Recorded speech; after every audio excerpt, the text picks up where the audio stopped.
Guys, what's up, welcome back to gravity circle. क्या हालचाल? बहुत बढ़िया। तो आपके सामने लिखा हुआ है, अभी अभी हम लोगों ने रिलेशनशिप बिटवीन के एंड के बी खत्म किया। एंड मेरे प्यारे बच्चे हर वीडियो पर एक ही कमेंट कर रहे हो, सर ये पढ़ा दो, सर वो पढ़ा दो।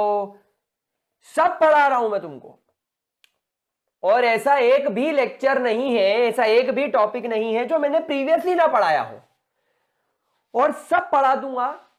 पूरी कोशिश कर रहा हूं। थोड़ा मेरी प्रॉब्लम भी समझा करो, मेरी तबीयत ठीक नहीं थी, मेरे साथ में लोचे लपाचे चल रहे थे, इस वजह से मैं पढ़ा नहीं पा रहा था। पर अब जब टाइम मिल रहा है तो मैं पक्का पढ़ा रहा हूं। मेरी प्रायोरिटी तो तुम ही लोग हो, तुमको मालूम है, और कोई काम धंधा तो है नहीं मेरे पास में। So I only and only work for you guys. पर तुम लोग ऐसे मैं तो जेई की प्रिपरेशन कर रहा हूं, केमिस्ट्री टाइम पे क्यों नहीं पढ़ा रहे, ही स्माइली, ऐसे वाली ही वाली स्माइली, 5-6 फेस बना देते हो। अबे क्या कर लोगे? कुछ भी। मतलब अभी तक सारे लेक्चर बढ़िया चकाचक आ रहे थे तो कोई प्रॉब्लम नहीं। तुमने शेयर करा? शेयर तो नहीं करते हो। फिर कमेंट में लिखते हो सर आप इतना अच्छा पढ़ा रहे हो कि मेरे तो मेरे दोस्तों को बताया ही नहीं। और जब मैं लेक्चर थोड़ा सा ढीला डाला तो अबे क्यों मस्ती कर रहे हो यार, गरीब का मजाक। एक बच्चा मेरे को क्या बोलता है, सर आपके लेक्चर्स तो कोई देखता नहीं, तो चैनल बंद क्यों नहीं कर देते, कुछ का कमाई होती ही नहीं होगी आपकी।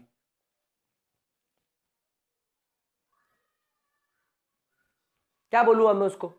क्या बोलूं? मतलब मैंने मतलब माथा पीट लिया मेरा। मतलब साला इंसान पैसे लेके पढ़ाए तो भी तुम उसको गाली बकते हो। कोई इंसान कोई प्लेटफॉर्म ज्वाइन कर ले तो तुम बोलते हो वो उस प्लेटफॉर्म पे चला गया, बिक गया। कोई इंसान यूट्यूब पे फ्री में पढ़ा रहा है, तुम बोलते हो तेरे से कौन पढ़ रहा है, फ्री में काहे को पढ़ा रहा है। मतलब तुम हर तरफ से मारने की कोशिश कर रहे हो। पागल हो। कुछ भी बात करते हो। एक एक स्टेटमेंट पे टिके रहो। तुम्हारी वजह से उटपटांग लोग पॉलिटिक्स में आ जाते हैं और वो तुम पर राज करते हैं। इंडिया एक ऐसा देश है, 130 करोड़ की पॉपुलेशन है। टफेस्ट एग्जाम्स के थ्रू आईएएस आईपीएस बनते हैं, टफेस्ट एग्जाम्स के थ्रू जेई नीट निकलती है, डॉक्टर बनते हैं।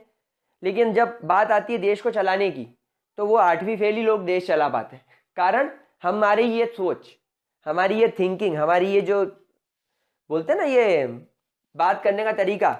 कुछ लोग कहते हैं कि बिक गया, तो इंसान सोचता है कि मैं नहीं बिकूं, मैं अपने डिसीजन पे फर्म रहूं, मैं बच्चों को बेस्ट क्वालिटी में फ्री प्लेटफॉर्म पे दूं। तो कुछ लोग आके उसको बोलते हैं कि तेरे को तो कोई देखता नहीं, फ्री में पढ़ा के क्या कर रहा है, भाग।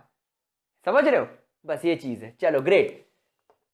तो थोड़ा सा आप लोगों के साथ में मस्त एकदम रापचिक चोमू लोगों को डिस्कस करने के बाद, कुछ चोमुओं के अपने डिस्कस करने के बाद कमेंट्स स्टार्ट करते हैं। Di and polybasic, di and polybasic acids and di and poly acid basis. अरे क्या है सर? सर ये क्या है? सर ये क्या पढ़ा रहे हो? ये क्या है? देखो मैं बताता हूं क्या। देखो कुछ अच्छी सी टर्म है, समझना बात को। भाई एसिड्स का काम क्या होता है? प्रोटॉन डोनेट करना। प्रोटॉन बोले तो H+ आयन को रिलीज करना। डाई का मतलब होता है 2, या पॉली का मतलब होता है मैनी। मैनी भी बोल सकते हो, या आप किसी किसी किताब को अगर कोई बुक देख रहे हो तो इसको 2 और मोर भी बोल सकते हो, या मोर देन 2 भी बोल सकते हो। एक्चुअली 2 तो लिखा हुआ है, we can say more than 2, more than 2। And what are basic? Basically ये प्रोटॉन निकल के इस बेसिस को न्यूट्रलाइज करेंगे। तो इनको न्यूट्रलाइज करने के लिए, इनको न्यूट्रलाइज करने के लिए, समझ रहे हो? तो इन चीजों को पॉली और डाई बेसिक एसिड्स बोला जाता है ना। इसको मतलब क्या होता है? प्यारे बच्चों आपने बहुत सारे एसिड देखे होंगे, जैसे HCl, HNO3। जब आप इनको पानी में डालते हो, जब आप इनको अपने एक्वस फॉर्म में ले जाते हो, पानी में ढोल देते हो, तो ये H पॉजिटिव और Cl नेगेटिव बना लेता है। H positive and Cl negative बना लेता है। सिमिलरली ये H पॉजिटिव और NO3 नेगेटिव बना लेता है। अब आप इन एसिड्स को देखो, इन एसिड में से एक ही प्रोटॉन निकल रहा है। इन प्रोटॉन्स इन एसिड्स में से एक ही प्रोटॉन निकल रहा है, so they are called as monobasic acids. अब याद आया, मैंने 2 वीडियो पहले एक क्वेश्चन करवाया था आपको, जिसमें एक लिखा हुआ था that there is an acid named HA is a monobasic acid. मतलब कि मोनोबेसिक एसिड्स वो एसिड्स होते हैं that can release only 1 proton, जिनके पास सिर्फ एक प्रोटॉन रिलीज करने की ताकत होती है। क्या ये बात समझ में आ रही है? क्या इतना पोर्शन क्लियर हुआ? आगे बढ़े। ठीक है, चलो ग्रेट। तो आपको मोनोबेसिक एसिड से अब ये चीज समझ में आ गई होगी कि ये डाई और पॉलीबेसिक एसिड्स क्या होते हैं। सो बेसिकली बेटा ऐसे एसिड्स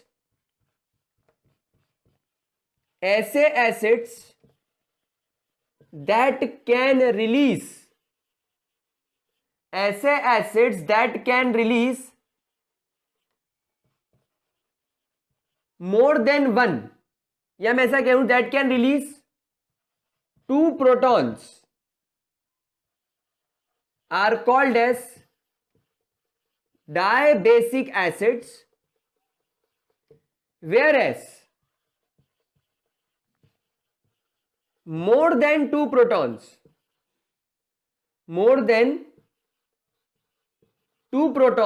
या 2H positive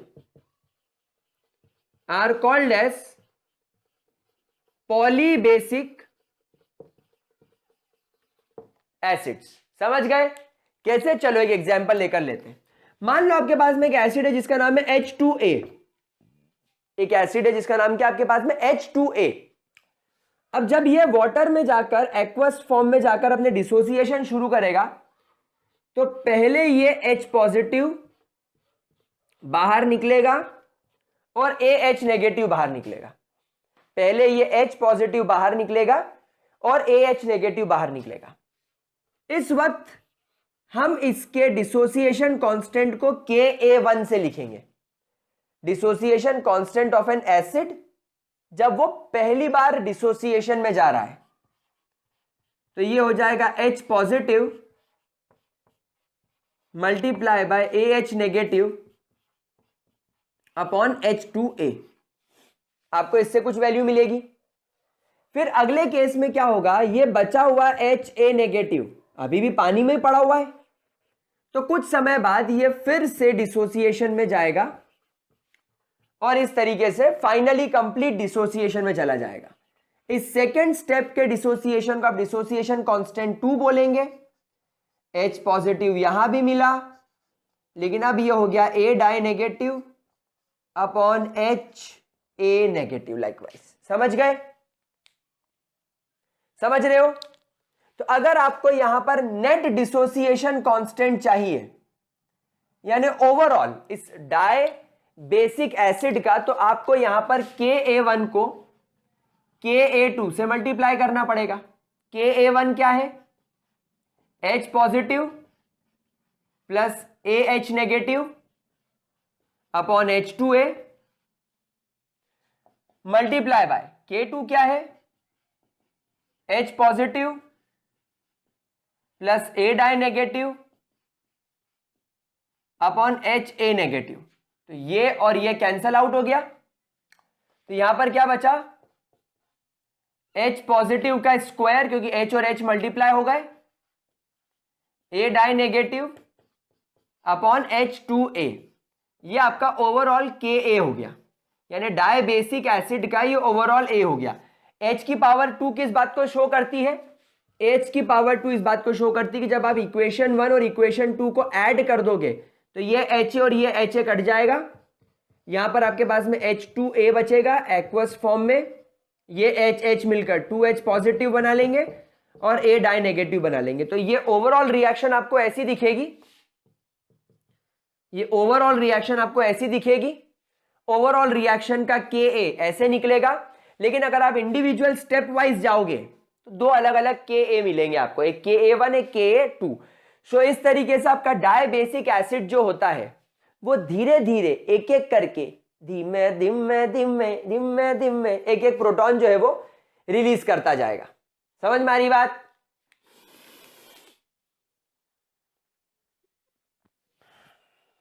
समझ में आ रही है मेरे लाडले बच्चों? तुमको बात समझ में आ रही है?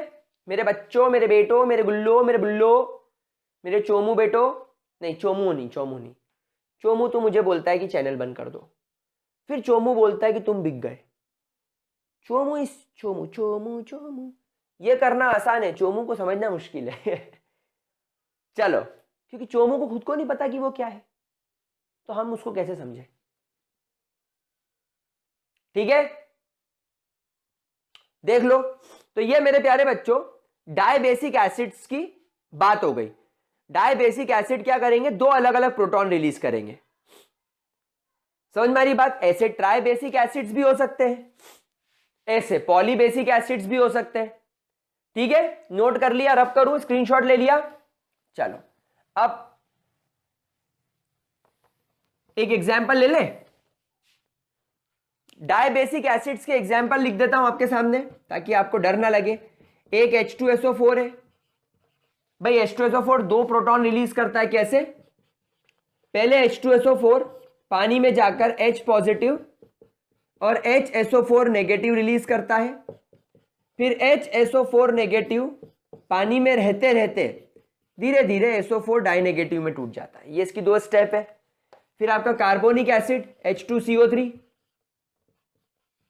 H2CO3 भी यही करेगा, पानी में पड़े जाएगा तो पहले H पॉजिटिव और HCO3 नेगेटिव बना लेगा। फिर HCO3 नेगेटिव पड़े पड़े पानी में इस तरीके से अपने आप को तोड़ लेगा। तो आप देखो दो दो स्टेप में काम चल रहा है। अब एक एग्जांपल में आपको ट्राइबेसिक एसिड का बता देता हूं, दैट इज H3PO4। ये मैं एग्जांपल इसलिए पढ़ा रहा हूं क्योंकि इसके साथ में आपको दो तीन बातें क्लियर कर दूंगा। स्टेप नंबर 1 में H3PO4 पहले टूटेगा इन H positive plus H2PO4 negative. यहां पर आपको मिलेगा Ka1। फिर H2PO4 नेगेटिव अगले स्टेप में फिर टूटेगा और यहां बनाएगा HPO4 डाई नेगेटिव। यहां पर आपको वैल्यू मिलेगी Ka2 की। फिर आपको यहां पर वैल्यू मिलेगी HPO4 डाई नेगेटिव से आपको यहां मिलेगा H positive plus PO4 try negative. यहां आपको Ka3 की वैल्यू मिलेगी। समझ रहे हो? तो ये तीन प्रोटॉन रिलीज कर रहा है। सो ओवरऑल जब आप इस रिएक्शन को देखोगे तो HPO4 डाई नेगेटिव से HPO4 die negative, HPO4 negative से HPO4 नेगेटिव कट गया। यहां पर सिर्फ क्या बचा? H3PO4, 1 2 3 तीन प्रोटॉन्स, और यहां पर सिर्फ बचा PO4 try negative. That will be Ka net. तो अगर आपको ये Ka की वैल्यू निकालनी है नेट यानी टोटल की, तो ये किसके बराबर होगा? ये Ka1 multiply by Kb1, sorry Ka1 multiply by Ka2 multiply by Ka3 के बराबर होगा। समझ आ गए मेरे प्यारे बच्चों? कोई परेशानी, किसी भी तरीके की कोई दिक्कत? 7.4 नहीं 7.5 into 10 to the power -3 then -8 then -13। Okay, अब मैं आपको क्या सिखाना चाह रहा था, मैंने एक बार वैल्यूज चेक करी। खैर वैल्यूज रटने की कोई जरूरत है ही नहीं हमको कहीं से कहीं तक, बट फिर भी मैं एक अप्रोक्सीमेट वैल्यू लिखता हूं। जब ये H3PO4 टूटता है, ये जो वैल्यू नंबर 1 होती है ये कुछ 7.5 इंटू 10 टू द पावर -3 रही। फिर Ka2 की value 6.2 into 10 to the power -8 रही, और फिर Ka की value 4.2 into 10 to the power -13 रही। अब इन तीन वैल्यूज को मैंने आपको लिखकर क्या बताया? 13 ही थी ना? हाँ 13 ही थी, 4.2 इंटू 10। अब ये तीन वैल्यूज लिखकर मैंने आपको क्या बताया?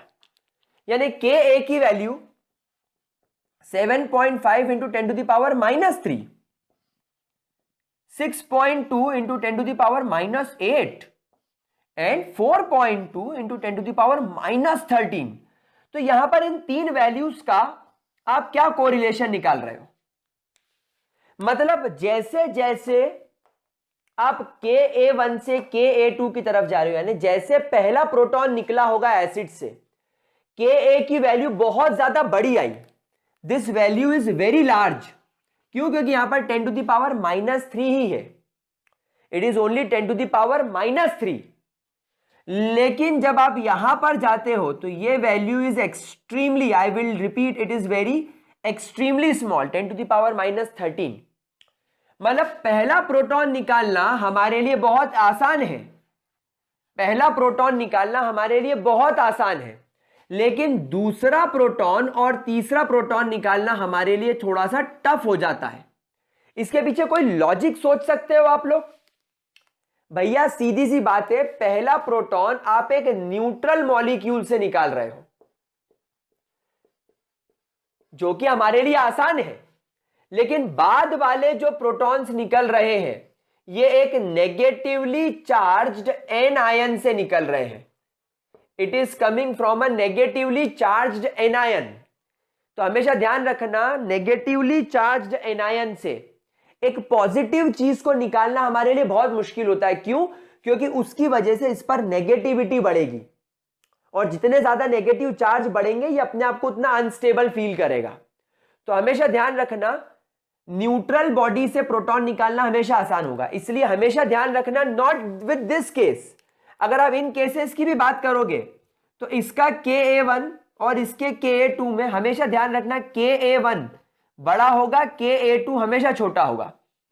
इस केस में भी यही होगा, इसका Ka1 और इसका Ka2 में इसका Ka1 बड़ा होगा और इसका Ka2 छोटा होगा। हर केस में यही चीज है, हर केस में यही चीज है, Ka1 बड़ा होगा Ka2 से और Ka2 से बड़ा होगा, आई मीन छोटा होगा Ka3। इस बात का ध्यान रखना। क्यों? Because ease of releasing proton यहां पर चीज डिपेंड करती है कि प्रोटॉन आप कितना इजीली निकाल पा रहे हो। न्यूट्रल मॉलिक्यूल से प्रोटॉन निकालना आसान है, लेकिन नेगेटिव जितना चार्ज इस एनायन पर बढ़ता जाएगा उससे प्रोटॉन निकालना उतना मुश्किल हो जाएगा। यहां से देखो, प्रोटॉन निकालना सबसे ज्यादा टफ है, 10 टू द पावर -13, यानी नेग्लिजिबल सॉर्ट ऑफ हो गया, ऑलमोस्ट नेग्लिजिबल हो गया ये। ठीक है, नोट करो, यही चीज बहुत जरूरी आपको बतानी थी। Note it down guys. हाँ मेरे लाडलो, मेरे बच्चों, हो गया क्या इसके अंदर किसी भी तरीके की कोई दिक्कत? पक्का? चलो ग्रेट। अब मुझे एक बात बताओ, इतनी सारी रामायण कथा पढ़ने के बाद क्या पॉली और डाई एसिड बेसिस में आपको कोई परेशानी आएगी क्या? मेरा देशवासियों, आप लोगों का कोई परेशानी आएगी क्या? आएगी नहीं? वापस से धर्म जी, डाई का मतलब 2, पॉली का मतलब मैनी, एसिड को क्या करना होगा? न्यूट्रलाइज करने के लिए बेसिस क्या छोड़ते हैं? OH negative ion. मतलब कि ऐसे basis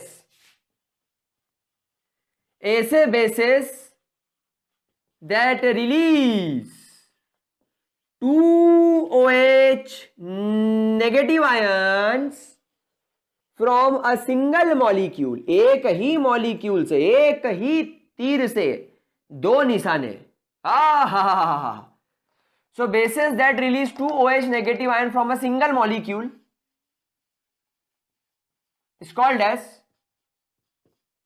die acid bases. For example MOH2। तो यहां पर सबसे पहले क्या होगा? पहले MOH बचेगा, positive charge, plus OH negative अलग हो जाएगा। यहां से आपको वैल्यू मिलेगी Kb1 की। फिर स्टेप नंबर 2 में ये त्वड्डा OH नेगेटिव टूटेगा C, OH पॉजिटिव टूटेगा C, M di positive which और OH नेगेटिव विच। यहां से ਤੁਹਾਨੂੰ मिलेगी जी वैल्यू ऑफ Kb2 दी। जब आप दोनों इक्वेशन जोड़ोगे तो MOH कट जाएगा जी। तो यहां ਤੁਹਾਡੇ पास बचन वाला है MOH2, M डाई पॉजिटिव ने 2OH नेगेटिव। तो जी हो गई ਤੁਹਾਡੀ बल्ले बल्ले, ये मिल गई ਤੁਹਾਨੂੰ Kb की वैल्यू, बिल्कुल एसिड जैसा ही है ये। समझ में आ रही बात मेरे प्यारे बच्चों कि नहीं आ रही है? अरे मेरे लाडलो गुलगुलो चोमू हो तुम, मत देखो, बाकी बच्चों देखो। कोई दिक्कत, कोई परेशानी? तो ये पॉली एसिड बेसिस के अंदर क्या होगा? More than 2। ठीक है, तो यहां पर आपके di and poly basic acids di and poly acid basis की बात खत्म हो गई। कोई समस्या, कोई परेशानी, कोई कहीं से कहीं तक कोई दिक्कत नहीं थी। बहुत ही ज्यादा सड़ा टॉपिक, बिल्कुल सड़ा टॉपिक, छोटा और मोटा टॉपिक खत्म हो गया, बिल्कुल टिंगा सा टॉपिक था ये। अब अगले टॉपिक की तरफ चलते हैं, that what are the factors which are affecting the strength of त्वडा एसिड। आपके एसिड की स्ट्रेंथ को कौन कौन से फैक्टर अफेक्ट करेंगे? भाई दो ही फैक्टर अफेक्ट करते हैं, दो ही फैक्टर अफेक्ट करते हैं। पहला अफेक्ट करेगा आपका बॉन्ड का स्ट्रेंथ, और दूसरा फैक्टर अफेक्ट करेगा आपके बॉन्ड की पोलैरिटी। पहला फैक्टर अफेक्ट करेगा बॉन्ड की स्ट्रेंथ और दूसरा फैक्टर काम करेगा बॉन्ड की पोलैरिटी। लेकिन यहां पर समझने वाली बात यह है कि कब कौन सा फैक्टर अफेक्ट करेगा, यानी कब कौन सा फैक्टर ज्यादा हमको अप्लाई करना है। भाई ऐसे तो दोनों फैक्टर अगर हर जगह लगाते बैठे तो हमारे साथ में प्रॉब्लम आ जाएगी। तो हम लोग एक एग्जाम्पल लेकर चीज सॉल्व करते हैं। मान लो आप एक ग्रुप में टॉप टू बॉटम जा रहे हो, तो एक ग्रुप में टॉप टू बॉटम कैसे जाएंगे? चलो अपन हेलोजन पकड़ लेते हैं। तो हेलोजन में सबसे पहले HF नाम का एसिड दिखेगा, फिर F के बाद Cl आएगा तो Cl नाम का एसिड मिलेगा HCl, फिर HBr और फिर HI। तो यहां पर आपने क्या देखा कि आपके जो एसिड है वो एक ही ग्रुप के हैं। अब यहां पर एसिड की स्ट्रेंथ किस पर डिफाइन करी जाएगी, किस पर डिपेंड करी जाएगी, सॉरी कैसे डिफाइन करी जाएगी और किस पर डिपेंड होगी, यह हमें समझने के लिए यहां पर बॉन्ड की पोलैरिटी से ज्यादा बॉन्ड की स्ट्रेंथ पर फोकस करना होगा। यानी यहां पर अल्टीमेटली जो फैक्टर अफेक्ट करेगा वो कौन सा फैक्टर अफेक्ट करेगा? यहां पर आपकी बॉन्ड की स्ट्रेंथ अफेक्ट करेगी आपके इन एसिड की स्ट्रेंथ को। और यहां पर हमेशा ध्यान रखना आपका एसिडिक स्ट्रेंथ इस तरीके से काम करेगा। इसके पीछे क्या रीजन है समझना। Hydrogen and fluorine are very small atoms. Hydrogen और फ्लोरीन बहुत ज्यादा स्मॉल एटम है। स्मॉल एटम होने की वजह से and fluorine is most electronegative, universal भिकमंगा होने की वजह से, एंड प्रोटॉन यानी हाइड्रोजन इज मोस्ट इलेक्ट्रोपॉजिटिव होने की वजह से, इन दोनों के बीच का जो बॉन्ड बनेगा वो बहुत ही ज्यादा स्ट्रांग होगा। इन दोनों के बीच का जो बॉन्ड होगा वो एक्सट्रीमली स्ट्रांग होगा। और स्ट्रांग बॉन्ड को ब्रेक करने के लिए, इस प्रकार के स्ट्रांग बॉन्ड को ब्रेक करने के लिए आपको ह्यूज अमाउंट में एनर्जी लगेगी। और जब इतनी ज्यादा एनर्जी प्रोवाइड करोगे तब तुम्हारा HF H पॉजिटिव और F नेगेटिव में रिलीज होगा और ये प्रोटॉन रिलीज करेगा और तब जाकर ये एसिड की तरह बिहेव करेगा। अभी एसिड नहीं है, जब तक HF दोनों साथ में है ये एसिड नहीं है।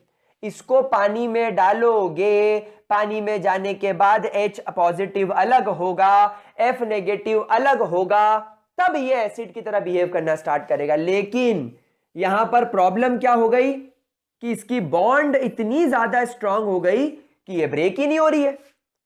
और अगर बॉन्ड ब्रेक नहीं हो रही है तो प्रोटॉन निकलेंगे नहीं, इसलिए ये बहुत कमजोर है। वहीं अगर अपन HI की बात करें तो hydrogen is extremely small, hydrogen is extremely small and iodine is very large and less electronegative. अब मैंने आपको हमेशा एक बात समझाई है कि अगर आप आयोडीन के न्यूक्लियस को देखोगे तो इसके आसपास 1 शेल, 2 शेल, 3 शेल, 4 शेल और 5 शेल होंगे। और फिर आएगा यहां पर आपका हाइड्रोजन, तो ये हाइड्रोजन आ गया और ये इसका पहला शेल। तो ये इसके इलेक्ट्रॉन ने और इसके वैलेंस शेल के इलेक्ट्रॉन ने क्या करी, बॉन्ड बना ली। अब एक्चुअली इस बॉन्ड को पकड़ के रखने की ताकत इनके अपने अपने न्यूक्लियसेस के पास होती है। अब इस आयोडीन के न्यूक्लियस में प्रोटॉन बहुत ज्यादा है इसके पास ताकत बहुत है, मतलब ये इस इलेक्ट्रॉन को अपनी ओर खींचने की कोशिश करेगा, लेकिन बीच में क्या लग जाएगा? Screening effect. बीच में क्या लग जाएगा? Screening effect. और s ऑर्बिटल और p ऑर्बिटल के इलेक्ट्रॉन्स बहुत ज्यादा पेनिट्रेशन इफेक्ट कॉज करेंगे। इसकी वजह से ये जो वैलेंस शेल का इलेक्ट्रॉन है ये रिपल्शन फील करेगा, देयरफॉर ये बॉन्ड बहुत ज्यादा वीक होगा। समझ में आ रही बात आप लोगों को मेरे प्यारे बच्चों, मेरे प्यारे गुलगुलो? तो इस वजह से आयोडीन का साइज बड़ा हो जाने की वजह से क्या होगा? जो बॉन्ड स्ट्रेंथ होगी, जो बॉन्ड की स्ट्रेंथ होगी वो बहुत ज्यादा वीक हो जाएगी, देयरफॉर बॉन्ड क्या होगा? इजीली ब्रेक हो जाएगा, यानी बहुत कम एनर्जी देने पर, बहुत कम एनर्जी देने पर, बहुत लेस एनर्जी देने पर ही आपका बॉन्ड टूट जाएगा। इसलिए आपको बड़े इजीली H पॉजिटिव और I नेगेटिव मिल जाएगा। तो वो सब्सटेंस जो अपने प्रोटॉन को बहुत इजीली रिलीज कर दे वही तो स्ट्रॉन्ग एसिड कहलाया।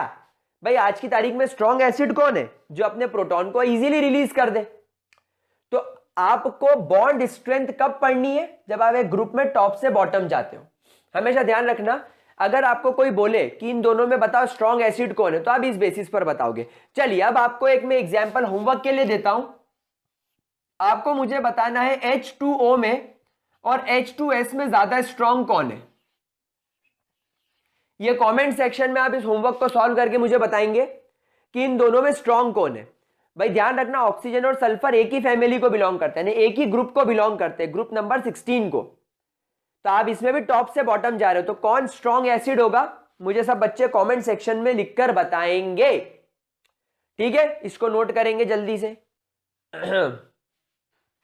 हो गया गुलगुलो? पक्का? चलिए, great great great great.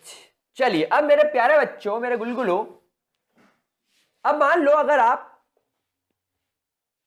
Periodic table में लेफ्ट टू राइट जा रहे हो, you are going left to right in a periodic table. कैसे चल रहे हैं हम लोग? Left to right.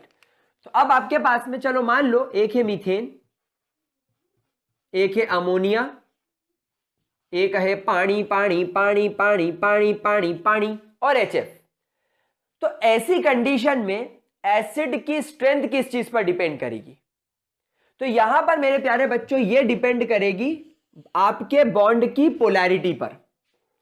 यहां पर ये चीज किस पर डिपेंड करेगी? बॉन्ड की पोलैरिटी पर। कैसे? यहां पर जो कार्बन और हाइड्रोजन है इन दोनों की इलेक्ट्रोनेगेटिविटी ऑलमोस्ट सेम है।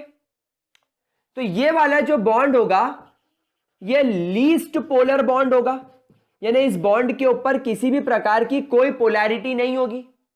और पोलैरिटी ना होने की वजह से यह बॉन्ड बहुत ज्यादा स्ट्रॉन्ग माना जाएगा, और स्ट्रॉन्ग होने की वजह से it is very tough to dissociate. समझ में आ रही बात? ये इतना ज्यादा टफ है कि इसका डिसोसिएशन लगभग इंपॉसिबल है। क्यों? क्योंकि दोनों एटम्स की इलेक्ट्रोनेगेटिविटीज बराबर है। दोनों एटम्स की इलेक्ट्रोनेगेटिविटी ऑलमोस्ट बराबर है, अप्रोक्सीमेटली इक्वल है। तो क्या होगा? हाइड्रोजन का इलेक्ट्रॉन और कार्बन का इलेक्ट्रॉन प्रॉपरली डिस्ट्रीब्यूटेड होगा। यहां पर इलेक्ट्रॉन्स का बंटवारा बिल्कुल प्रॉपर तरीके से होगा। और जब चीजों में बंटवारा बिल्कुल प्रॉपर तरीके से होता है, जैसे मान लो दो भाई हैं या दो बहनें हैं, उनको इक्वली आप ट्रीट कर रहे हो घर में, उनको सारी चीजें बराबरी से दे रहे हो, तो किसी को कोई नुकसान नहीं है, सब खुश रहेंगे। लेकिन अगर आपने एक को ज्यादा चीजें दे दी, दूसरे को कम चीजें दे दी, तो फिर इनके बीच में खूनी संघर्ष स्टार्ट हो जाएगा, लड़ाई झगड़े, और फिर यहां पर बात बंटवारे तक आ सकती है, जैसे अंबानी के घर में हुआ। समझ रहे हो? इसलिए यह लीस्ट बेसिक होगा। और आप यहां पर ऑब्जर्व करो, यहां पर हाइड्रोजन और फ्लोरीन में, fluorine is very electronegative, fluorine is a universal भिखमंगा। तो फ्लोरीन क्या करेगा? हाइड्रोजन के इलेक्ट्रॉन को भी क्या करेगा? अपनी ओर खिसका लेगा। इसलिए इसके ऊपर आ जाएगा एक पार्शियल नेगेटिव चार्ज, और ये बेचारे हाइड्रोजन का इलेक्ट्रॉन क्लाउड इस तरीके से बर्बाद हो जाएगा, तो इस पर आ जाएगा पार्शियल पॉजिटिव चार्ज। अब एक बात समझना, इस हाइड्रोजन के इलेक्ट्रॉन को फ्लोरीन ने हाइड्रोजन से दूर कर दिया, तो बात हुई थी कि हम दोनों अपने अपने इलेक्ट्रॉन को शेयर करेंगे, कोवेलेंट बॉन्ड बनाने की बात हुई थी। तो जब कोवेलेंट बॉन्ड बना तो वो तो इक्वल शेयरिंग से बनता है, तो शेयरिंग करके बॉन्ड बना के फ्लोरीन ने इसको धोखा दे दिया, इसके इलेक्ट्रॉन को अपनी ओर खिसका लिया और इस पर पार्शियल पॉजिटिव चार्ज क्रिएट कर दिया। तो वेरी हाई पोलैरिटी होने की वजह से, वेरी हाई पोलैरिटी होने की वजह से ये जो बॉन्ड होता है ये कमजोर होता है, क्योंकि ये एक एटम की तरफ शिफ्ट हो जाता है, ये बॉन्ड एक एटम की तरफ शिफ्ट हो गया। तो as compare to this less polar molecule, high polarity वाले molecules can be easily dissociated. High polar वाले मॉलिक्यूल्स, हाई पोलैरिटी वाले molecules can be easily dissociated. मतलब मैं ये नहीं कह रहा कि HF एक अच्छा एसिड है, ये तो वीक ही होता है, अपन अभी देख कर आए हैं कि HF, HCl, HBr और HI के मुकाबले कुछ भी नहीं है। लेकिन जब इसका कंपैरिजन तुम H2O, अमोनिया या मीथेन से करोगे तो इनके कंपैरिजन में ये स्ट्रांग है। तो जब आप पीरियोडिक टेबल में लेफ्ट से राइट जाओगे, जब आप पीरियोडिक टेबल में लेफ्ट से राइट जाओगे तब बॉन्ड की पोलैरिटी पर नजर मारना, और जब आप टॉप टू बॉटम जाओगे तब आप नजर मारना किस पर, बॉन्ड की स्ट्रेंथ पर।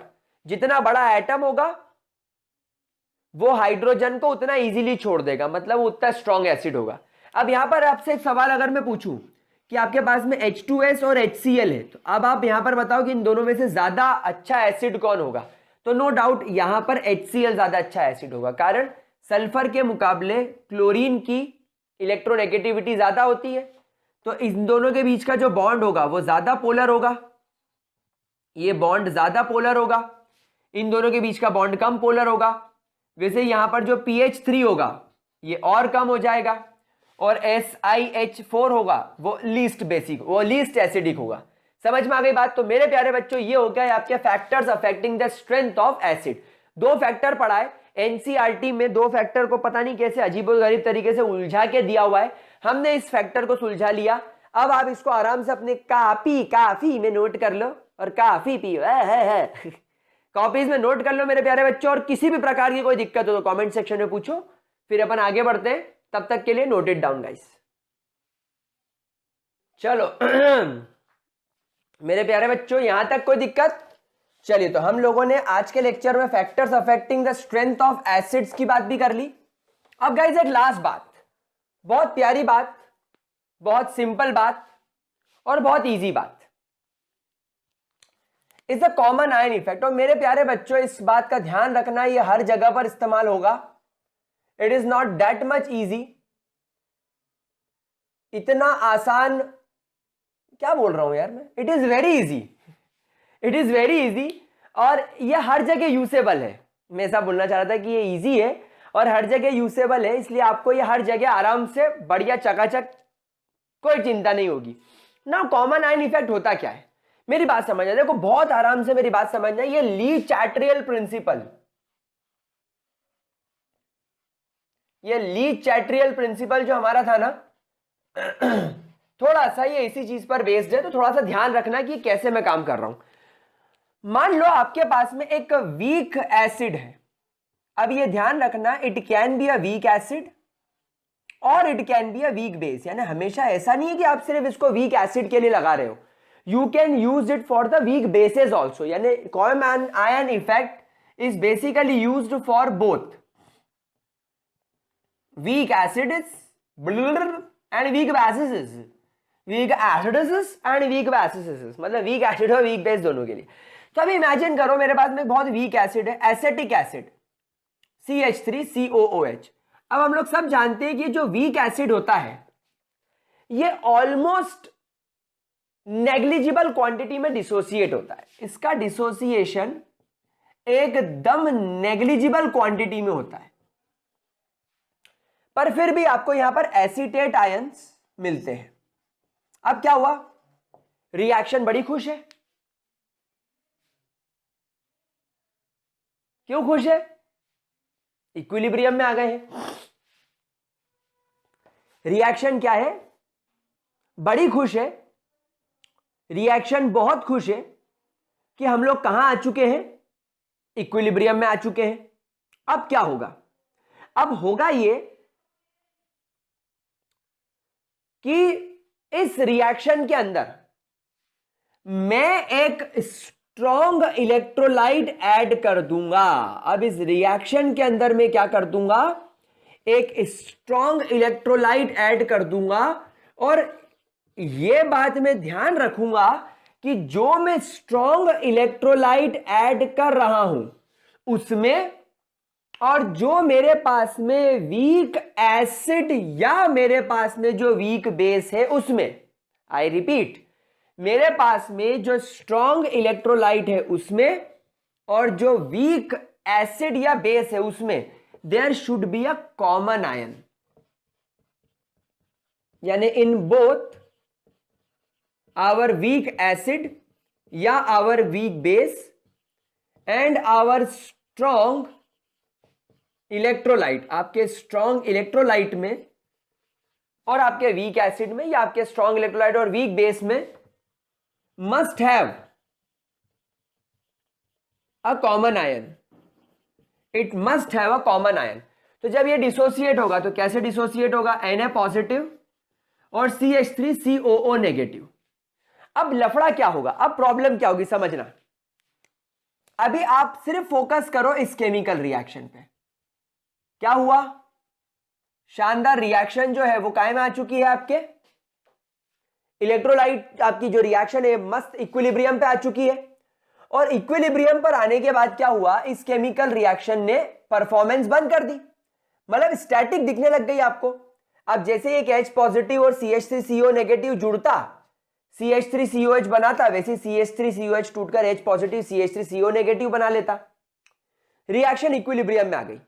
लेकिन अब आपने क्या करा? एक स्ट्रॉन्ग इलेक्ट्रोलाइट को इसके अंदर आपने डिसोसिएशन में डाल दिया, तो धीरे धीरे आपके एसीटेट का कॉन्सेंट्रेशन स्टार्ट्स इंक्रीजिंग।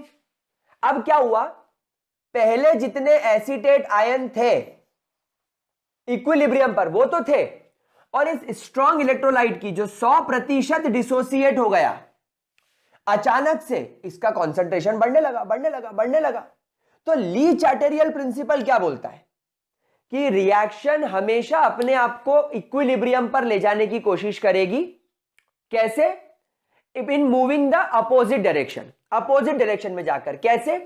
अभी यहां पर आपके प्रोडक्ट के साइड एसीटेट आयन का कॉन्सेंट्रेशन बढ़ने लगा, तो रिएक्शन बोलेगी अरे बाप रे, एसीटेट आयन का कॉन्सेंट्रेशन बढ़ रहा है, अब मैं क्या करूं, अब मैं क्या करूं? क्योंकि ये स्ट्रॉन्ग इलेक्ट्रोलाइट तो 100% डिसोसिएट हो गया, इसका बैकवर्ड रिएक्शन में जाना तो इंपॉसिबल है। मतलब CH3CO नेगेटिव और Na पॉजिटिव ये दोनों जुड़कर CH3CONA बनाते, ये इंपॉसिबल है, यानी ये रिएक्शन तो बैकवर्ड में जाएगी नहीं। तो बची कौन सी? ये वाली। तो जो एक्स्ट्रा CH3COO नेगेटिव है वो प्रोटॉन के साथ रिएक्ट करके रिएक्शन को कहां ले जाने लगेंगे? बैकवर्ड डायरेक्शन में। यानी अब सिचुएशन समझो, एक तो ये गरीब वैसे ही वीक था, मतलब एक तो वैसे ही बहुत बहुत कम मात्रा में डिसोसिएट हो रहा था, और ऊपर से आपने एसीटेट आयन मिलाकर जो रही सही कसर थी वो भी पूरी कर दी, इसको पीछे इसको आपने पीछे भेजना चालू कर दिया ताकि फिर इक्विलिब्रियम अचीव कर ले। तो इस वजह से आपका जो वीक एसिड है इसका डिसोसिएशन और डिक्रीज होने लग गया, इसका डिसोसिएशन और डिक्रीज हो गया, and this overall effect is called as common ion effect. यानी एक ऐसा कॉमन आयन जिसकी वजह से जो वीक एसिड का डिसोसिएशन हुआ था वो और कम हो गया, यानी जो वीक एसिड डिसोसिएट हो रहा था अब वो उससे भी कम डिसोसिएट होगा क्योंकि रिएक्शन बैकवर्ड डायरेक्शन में जा रही है। So this effect is called as common ion effect. इस इफेक्ट को कॉमन आयन इफेक्ट बोला जाता है। इसको अपन डिफाइन कैसे करेंगे? इसको हम लोग डिफाइन करेंगे the decrease in the degree of dissociation of a weak electrolyte. अब यहां पर मैंने वीक इलेक्ट्रोलाइट लिख दिया, it may be weak acid, weak base और वीक सॉल्ट, कुछ भी हो सकता है। Dissociation of weak electrolyte due to the weak electrolyte due to the addition of a strong electrolyte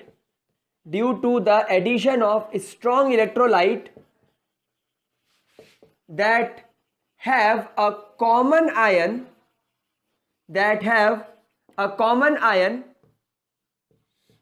in it, and this effect is called as common ion effect. समझ गए मेरे प्यारे बच्चों? क्या ये बात समझ में आ रही है? चलो इसका स्क्रीनशॉट लो जल्दी से, फिर एक एग्जांपल और उठा लेते हैं.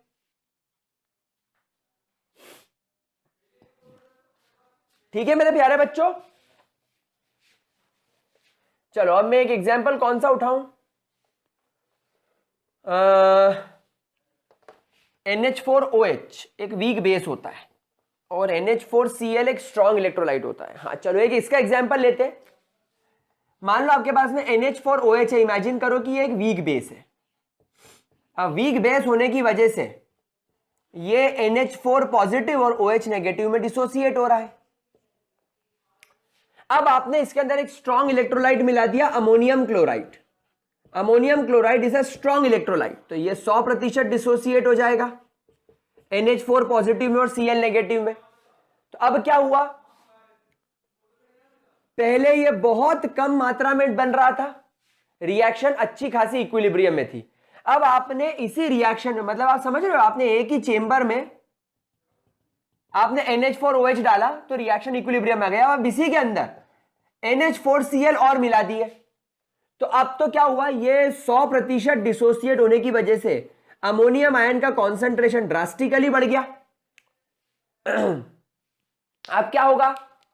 अब रिएक्शन अपने आप को इक्विलिब्रियम में ले जाने की कोशिश करेगी, क्योंकि ये 100% डिसोसिएशन हुआ है. अमोनियम आयन और क्लोराइड मिलकर अमोनियम क्लोराइड बनाने से रहे, क्योंकि ये रिएक्शन इरिवर्सिबल है. तो अब क्या करेगा? जो अमोनियम आयन है, ये जो पुराने जो तुम्हारे अमोनियम आयन है, इसमें से जितने लगेंगे उतने OH के साथ कंबाइन होकर ये रिएक्शन को बैकवर्ड डायरेक्शन में ले जाएंगे. This effect is called as common ion effect. और एक एग्जांपल से समझना है तो मेरे प्यारे बच्चों, तुम्हारा HCN एक बहुत ज्यादा वीक एसिड होता है. ये H पॉजिटिव और Cn नेगेटिव के फॉर्म में टूटेगा. आपने यहां पर मान लो KCN ले लिया, जो कि एक स्ट्रॉन्ग इलेक्ट्रोलाइट है, तो ये 100% टूट गया K पॉजिटिव और Cn नेगेटिव के अंदर. तो अभी रिएक्शन जब इक्विलिब्रियम में थी, जैसे ही आपने KCN डाला, अचानक से KCN में साइनो आयंस का कॉन्सेंट्रेशन बढ़ने लगा. ये तो बैकवर्ड जाएगी नहीं, इसलिए ये रिएक्शन वापस से कहां जाने लगेगी? बैकवर्ड डायरेक्शन में. तो इस वजह से आपके जो वीक एसिड है, वीक बेस है, इनका जो डिसोसिएशन थोड़ा बहुत हो रहा था वो और नहीं हो पाएगा और equilibrium towards reactant, towards NH4OH या टुवर्ड HCN की तरफ शिफ्ट हो जाएगा. And this effect is called as common ion effect. ठीक है मेरे प्यारे बच्चों? क्या इसके अंदर किसी भी प्रकार की, आई रिपीट, किसी भी तरीके की दिक्कत? चलो ग्रेट. अब आप लोगों को यहां पर हमारा टॉपिक खत्म होता है. अब हमारा कुछ छोटा मोटा टॉपिक और बच रहा है, जैसे hydrolysis of salt and buffer solution.